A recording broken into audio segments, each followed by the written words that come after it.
আওয়ামী লীগের জন্য এটা নির্বাচন নয়, এটা নির্বাসন। আওয়ামী লীগের জন্য এটা হলো শেষ নির্বাসন। একটা নাটক মঞ্চস্থ হওয়া বাকি আছে। এই প্রত্যেকটা দেশে বিভিন্ন দেশের রাষ্ট্রদূত রয়েছে, অ্যাম্বাসেডার। আপনাদের আমাদের চেয়ে তারা নারীর খবর অনেক বেশি জানে। 2008 সালের পথে কি হয়েছে বাংলাদেশে, কি হচ্ছে, কি হবে, সব তারা জানে। অতএব এই বুয়া নাটক, এই ডামি নির্বাচন, এটা ইলেকশন নয়। আওয়ামী লীগের জন্য এটা নির্বাচন নয়, এটা নির্বাসন। আওয়ামী লীগের জন্য এটা হলো শেষ নির্বাসন। তাদেরকে বিদায় নিতে হবে বাংলাদেশের মাটি থেকে। জনগণ আর যা অপকর্ম করেছে জনগণ আর গ্রহণ করবে না তাদেরকে।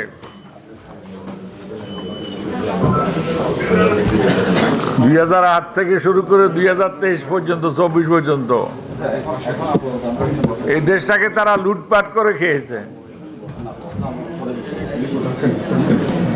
দেশি সম্পদ লুট করেছে, বিদেশে পাচার করেছে, বিদেশ থেকে ঋণ নিয়েছে, মেগা প্রজেক্টের নামে। উন্নয়নের গণতন্ত্র আমি শুনি নাই।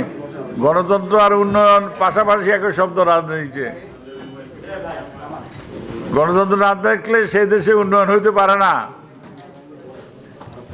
জনগণের অধিকার, ক্ষমতা, কর্তৃত্ব সব তাড়াতাড়ি নিয়েছে।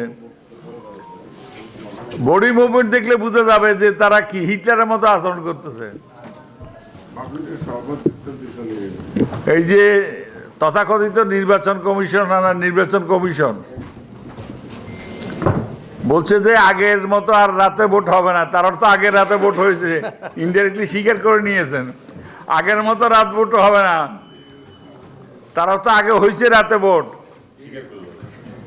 এবং এই সরকার যদি ক্ষমতা থেকে নির্বাচন না করতে পারে,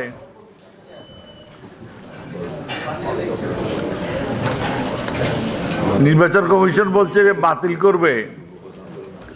যাদের বাতিল করবে তাদেরকে আজ পর্যন্ত সতর্ক করা হচ্ছে। বাতিলের কি হলো? 2 জন ডিসিকে 5 মিনিটের মধ্যে প্রত্যাহার করে আবার 5 মিনিটের মধ্যে নিয়োগ দিলেন। বাকিদের ব্যাপার কি হলো? প্রথম দিন বললেন 1 বছরের বেশি যারা ইউনো আছে, 6 মাসের বেশি যারা ওসি আছে, তাদের সবাইকে প্রত্যাহার করা হবে। এরপরে আসলো কি মাঠ পর্যায়ে। এটা কার নির্দেশে করছেন? মাঠ পর্যায়ে তদন্ত রিপোর্ট নিয়ে। যাদের বাতিল করার কথা বলছেন যে তেমন কোনো আচরণবিধি লঙ্ঘন হয় নাই। তেমন কোনো আচরণবিধি লঙ্ঘন হয় নাই মানে গুলির পরে আর কি বাকি আছে? এখন বলবেন যে যে কামান দিয়ে গুলি করছে, যে বন্দুক দিয়ে গুলি করছে, ওটার মধ্যে গুলি ছিল না। আর কি বলার আছে? গলা কেটে নৌকার লোকেরা বলতেছে কেন্দ্রে গেলে যদি নৌকায় ভোট না দেন তাহলে যাবে না, তাহলে হলে যাবেন না। আমি আজকে ভোটার জনগণকে একটা কথা বলবো, এই যে কেন্দ্রে গেলে নৌকায় ভোট না দিলে গলার নিচের দিকে নামায় দেবে, তারা তো খুন করবে। আপনারা খুন হইতে যাবেন কি না ভোটার জনগণ? আমার মনে হয় না। জেনে শুনে কেউ খুন হইতে যাবে না। আমার অনুপস্থিতিতে তারা যেভাবে কাজ চালিয়ে যাচ্ছে, আমি তাদেরকে অভিনন্দন জানাই, ধন্যবাদ জানাই। তৃণমূল পর্যন্ত আমাদের নেতা কর্মীদের কাছে মেসেজটা পৌঁছে দেওয়া, আমাদের প্রাণে 1 বিন্দু রক্ত থাকা অবস্থায় আমরা অন্যায়, অত্যাচার, জুলুম, নির্যাতনকে কোনোদিন সমর্থন করি নাই। আমাদের 10,000 কর্মীকে জীবন দিতে হয়েছে। আমাদের নেতাকর্মীরা আজও দেশের বাইরে বিভিন্ন দেশে আছে। আমরা জীবনের শেষ মুহূর্ত পর্যন্ত অন্যায়কারী, লুট পাচারকারী, দেশটাকে জাহান্নামে রূপান্তরিত করছেন। আর কি মানুষের বাস করার মতো পরিবেশ নাই।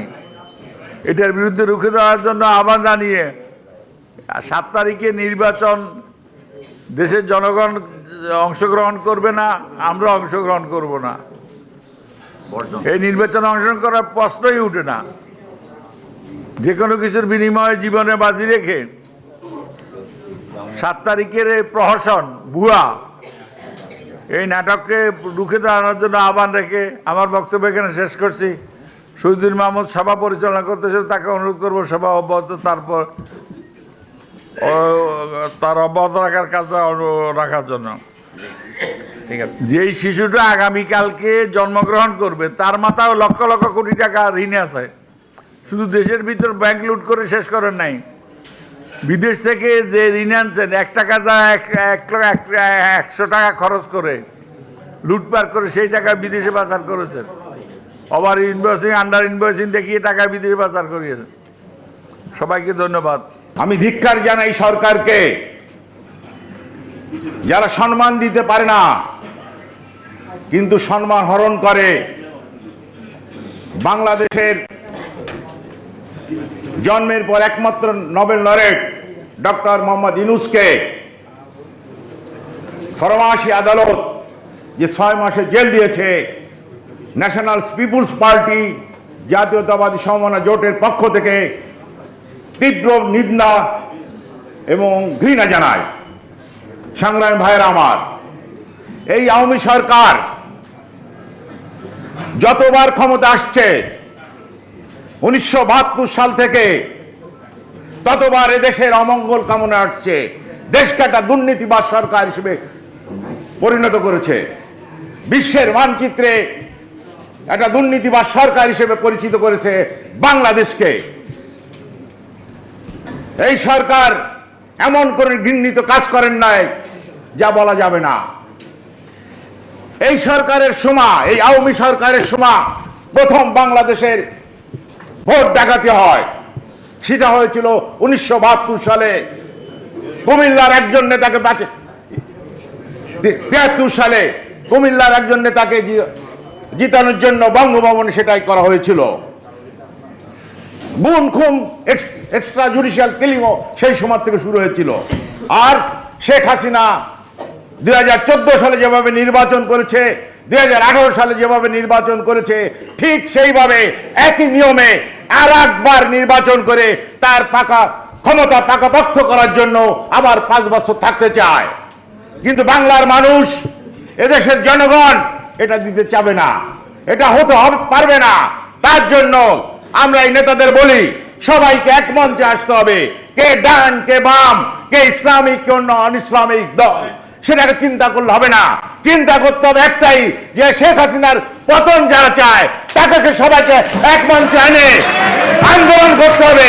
শুধু বিদেশের পর তাকায় থাকলে হবে না, যে এই দেশ আমাকে ক্ষমতায় তুলে দিবে, এই দেশ আমাকে এই করবে, তাহলে হবে না। 1971 সালে যদি এই বাংলাদেশের জনগণ যুদ্ধ না নামতো, ভারত দেশ স্বাধীন করতে পারত না। বাংলাদেশের জনগণ প্রথম অস্ত্র হাতে নিয়েছিল। ঠিক আমাদেরও এই দেশে প্রচন্ডভাবে আঘাত আনতে হবে, যাতে এই শেখ হাসিনার ক্ষমতা মসনদ ভাঙচুর হয়ে যায়, তারপর বিদেশের সাহায্য। এই জন্য বিএনপিকে আমি বলি, বিএনপির এক স্থায়ী কমিটির নেতা আছেন, তিনাকে আমি বারবার স্মরণ করি, তাদের নেতাকে বলি, আপনারা ভূমিকা নেন, সবাইকে ডান বাম ইসলাম অন্য সমস্ত দল যারা শেখ হাসিনার পতন চায় তাদের এক মঞ্চে তুলুন, এবং ইনশাল্লাহ এক মঞ্চে তুললেই এই স্বৈরাচারী সরকার, এই ফ্যাসিস্ট সরকার, এই সরকার দুর্নীতিবাজ সরকার, ভোট ডাকাতি সরকার অবশ্যই পতন হবে, পতন হবে, পতন হবে। আর এইটা যতক্ষণ পর্যন্ত না করা যাবে ততক্ষণ পর্যন্ত সম্ভব হবে না। এবং এই কাজটা দ্রুতই করা দরকার, যাতে যতদিন এই সরকার যদি 1 দিন, 7 দিন, 1 মাস বেশি থাকে, এদেশের অবস্থা, অর্থনৈতিক অবস্থা ততই খারাপ হবে। যেহেতু সময় সংক্ষিপ্ত, আমাকে এই আলোচকবৃন্দ আজকের আলোচনায় সবার সভাপতিকে আমি আরেকবার ধন্যবাদ জানিয়ে আমি আমার বক্তব্য শেষ করছি। খুদা হাফেজ। বাংলাদেশ জিন্দাবাদ।